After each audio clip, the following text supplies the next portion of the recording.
ঢাকা সহ সারা দেশে লকডাউন। শেখ হাসিনার মামলার রায় নিয়ে রাজধানীতে সেনা বিজিবি মোতায়েন।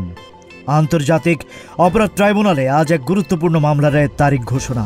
ক্ষমতাচ্যুত প্রধানমন্ত্রী শেখ হাসিনা সহ ৩ আসামির এই রায় ঘোষণাকে ঘিরে রাজধানী জুড়ে নেওয়া হয়েছে নজিরবিহীন কঠোর নিরাপত্তা ব্যবস্থা। বৃহস্পতিবার সকাল থেকেই ট্রাইব্যুনাল এলাকা এবং রাজধানীর বিভিন্ন গুরুত্বপূর্ণ স্থাপনায় সেনাবাহিনী, বিজিবি, ডিএমপির প্রায় ১৭,০০০ সদস্য মোতায়েন করা হয়েছে। যে কোনো ধরনের নাশকতা ঠেকাতে প্রস্তুত আইন শৃঙ্খলা বাহিনী। নিষিদ্ধ ঘোষিত আওয়ামী লীগ আজ ঢাকা লকডাউন কর্মসূচি ঘোষণা করায় এই বাড়তি সতর্কতা। বুধবার থেকেই ঢাকার প্রবেশ পথগুলোয় চেকপোস্ট বসিয়ে তল্লাশি চালানো হচ্ছে। এছাড়া রাতভর চলেছে হোটেল ও মেসে বিশেষ অভিযান। ট্রাইব্যুনালের রায়ের ঘোষণার দিনে ঢাকার সড়ক পরিস্থিতি কিছুটা স্বাভাবিক হলেও যানবাহনের সংখ্যা কম। হোটেল ইন্টারকন্টিনেন্টাল মোড়ে কড়া চেকপোস্ট বসানো হয়েছে।